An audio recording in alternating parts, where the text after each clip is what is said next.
Bismillahirrahmanirrahim. Assalamualaikum warahmatullahi wabarakatuh. Alhamdulillah, wassalatu wassalamu ala rasulillahi sallallahu alaihi wasallam. Anak-anakku yang berbahagia, kelas 6A yang semoga selalu dirahmati Allah. Hari ini mari kita awali pembelajaran kita dengan membaca basmalah. Bismillahirrahmanirrahim. Anak-anak sekalian, hari ini kita akan mempelajari tentang indahnya saling tolong-menolong, indahnya kebersamaan. Kita lihatkan di sini ada sebuah gambar yang menggambarkan tentang suasana di kelas, yaitu seorang anak yang saling tolong-menolong, gitu ya. Gambar kedua, ada beberapa anak yang sedang memegang sapu, ya. Dia bekerja sama di dalam membersihkan halaman. Dan di gambar yang ketiga, gambar yang paling bawah, yaitu ada seorang anak yang ia memakai peci, tentu anak-anak yang soleh, dan dia sedang menolong orang tua, seorang kakek yang sedang mendorong sebuah gerobak.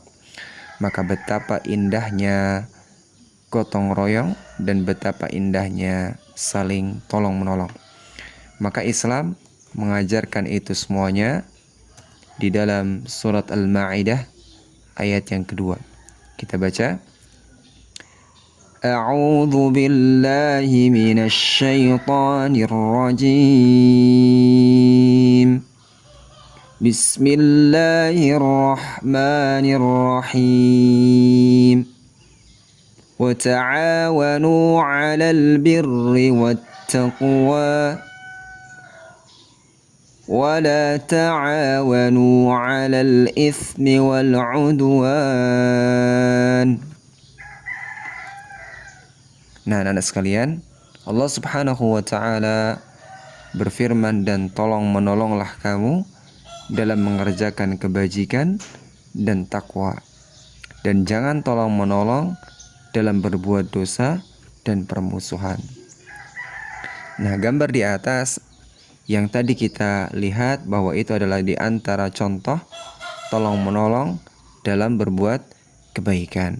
Nah, bagaimana tolong menolong di dalam berbuat dosa? Misalnya ketika ada seorang teman yang meminta jawaban ketika ujian, maka menolongnya ketika waktu ujian dengan memberitahu jawaban adalah dosa, dan itu perbuatan yang tidak diperbolehkan. Adapun tolong menolong dalam kebaikan, dalam ketakwaan kepada Allah Subhanahu wa ta'ala, maka itu tolong menolong yang disyariatkan dalam Islam. Misalnya ketika teman kalian membutuhkan pensil, yang pensilnya dia sudah rusak, maka menolongnya adalah kebaikan. Menolong teman kalian yang sedang piket, maka itu adalah sebuah kebaikan. Menolong teman kalian yang sedang membawa beban yang berat, ya, membawa meja, memindahkan meja mungkin, maka itu adalah sebuah kebaikan di dalam ketakwaan kita kepada Allah Subhanahu wa ta'ala. Kemudian kita akan lanjutkan ke surat Al-Ma'idah ayat yang ketiga. Allah Subhanahu wa ta'ala berfirman, A'udzu billahi minasy syaithanir rajim.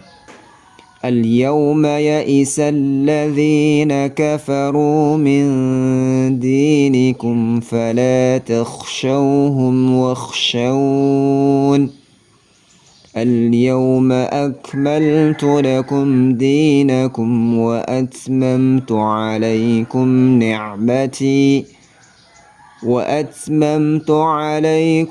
نعمتي ورضيت لكم الإسلام دينا.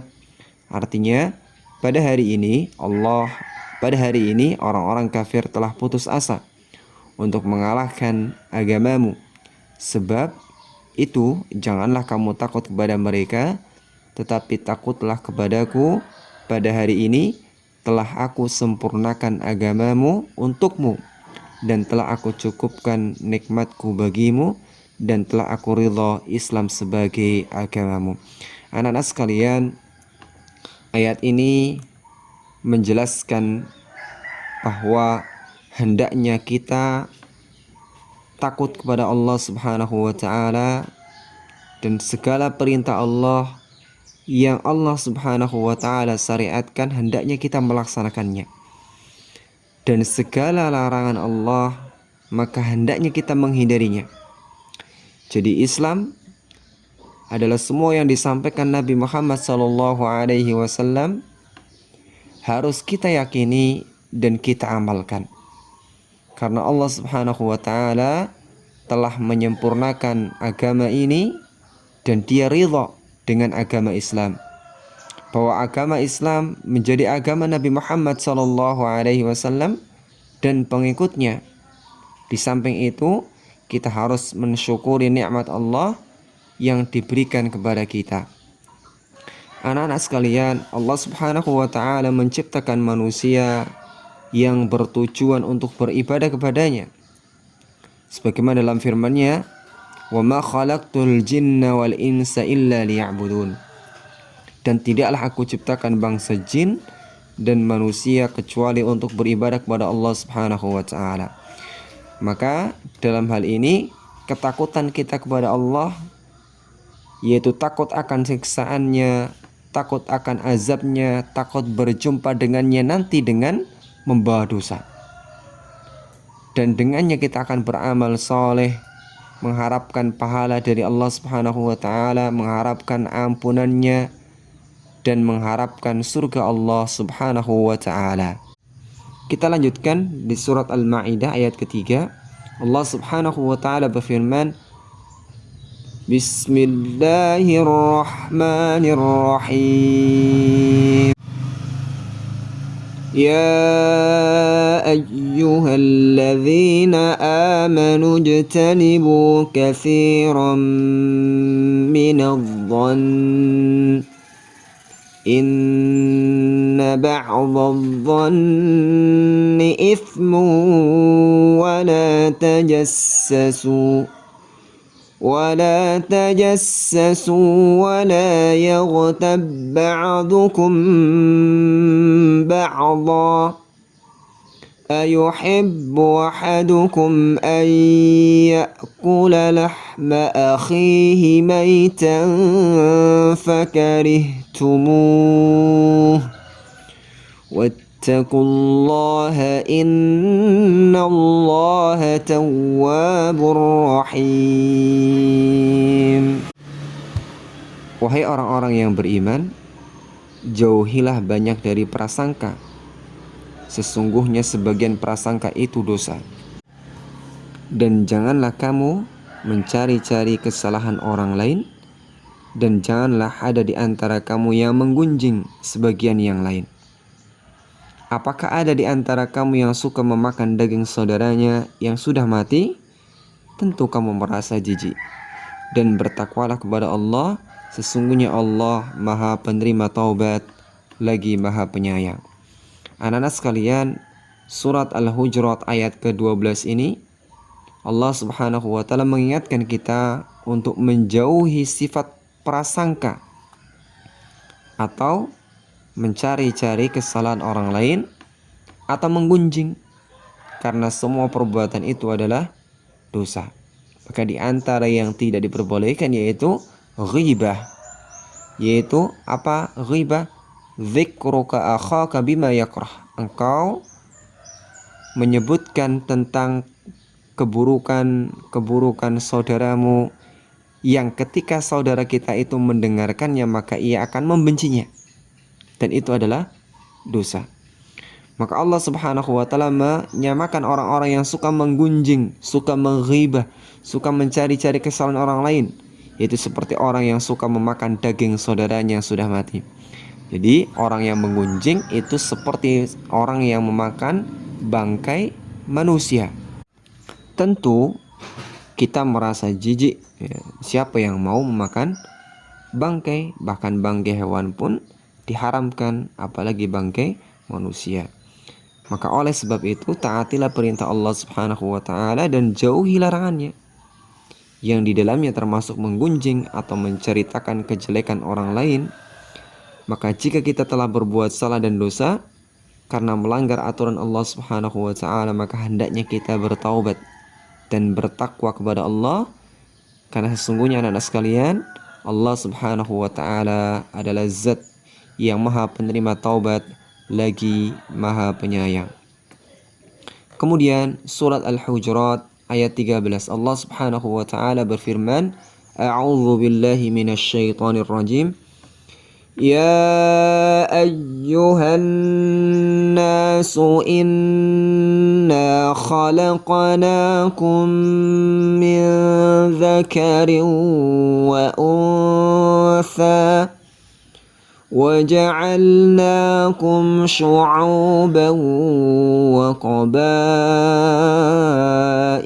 لِتَعَارَفُوا إِنَّ أَكْرَمَكُمْ عِندَ اللَّهِ أَتْقَاكُمْ إِنَّ اللَّهَ عَلِيمٌ خَبِيرٌ.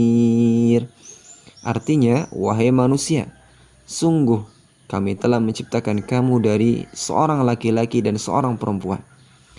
Kemudian kami jadikan kamu berbangsa-bangsa dan bersuku-suku agar kamu saling mengenal.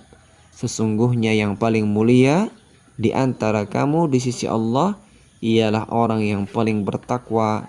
Sungguh Allah Subhanahu wa ta'ala maha mengetahui lagi maha teliti.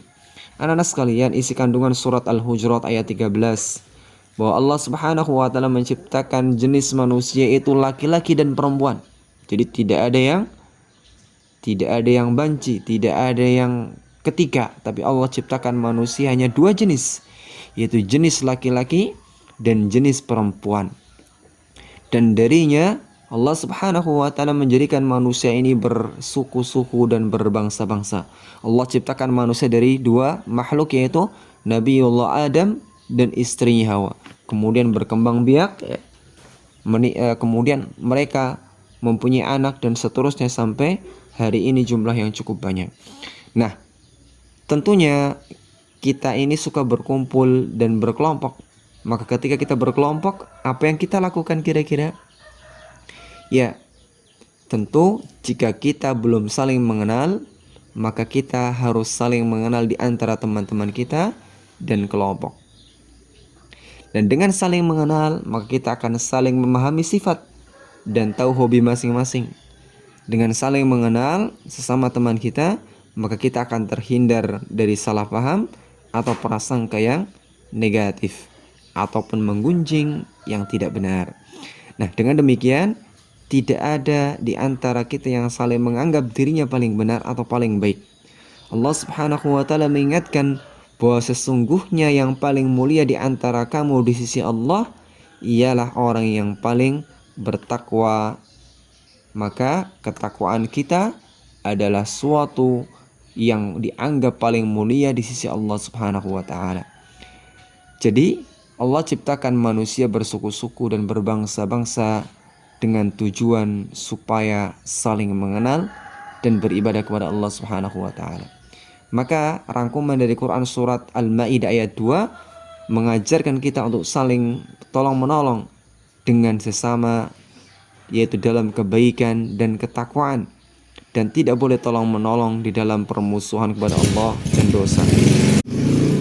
Adapun surat Al-Maidah ayat 3, Allah mengajarkan kita hanya takut kepada Allah. Ketakutan kita hanya kepada Allah Subhanahu wa ta'ala yang telah menyempurnakan agama ini melalui Rasulullah SAW. Adapun surat Al-Hujurat ayat 12 mengajarkan agar kita beriman hanya kepada Allah dan tidak boleh berprasangka buruk kepada orang lain, karena itu adalah perbuatan dosa besar. Yang terakhir, Al-Hujurat 13 mengajarkan bahwa orang yang paling mulia di sisi Allah adalah orang yang bertakwa. Dan Allah ciptakan manusia bersuku-suku dan berbangsa-bangsa dengan tujuan supaya saling mengenal. Demikian pembelajaran hari ini. Fahami baik-baik. Semoga dimudahkan Allah Subhanahu wa ta'ala. Assalamualaikum warahmatullahi wabarakatuh.